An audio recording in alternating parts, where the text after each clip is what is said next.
नाज़रीन, खबरों के सिलसिला को आगे बढ़ाते हुए बात करते हैं ओकाड़ा की तहसील दीपालपुर का, जहां एबीसी न्यूज के deputy bureau chief Salim Akhtar Janjua की रिपोर्ट के मुताबिक ओकाड़ा बाईपास पर तेज रफ्तार कार की वाटर टैंकर से टक्कर, कार सवार नौजवान शदीद जख्मी, तशवीशनाक हालत में इब्तदाई तिबी इमदाद फराहम करने के बाद अस्पताल मुंतकिल कर दिया गया।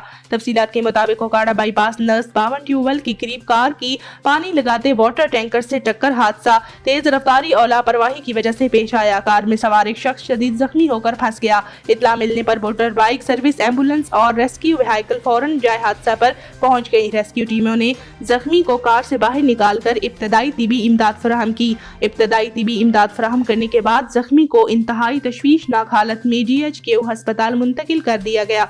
जख्मी नौजवान अस्पताल में जख्मों की ताब ना लाते हुए जान की बाजी हार गया। नौजवान की शनाख्त जाहिद रसूल वल्द सदी मोहम्मद सकना चीचा वतनी के नाम से हुई।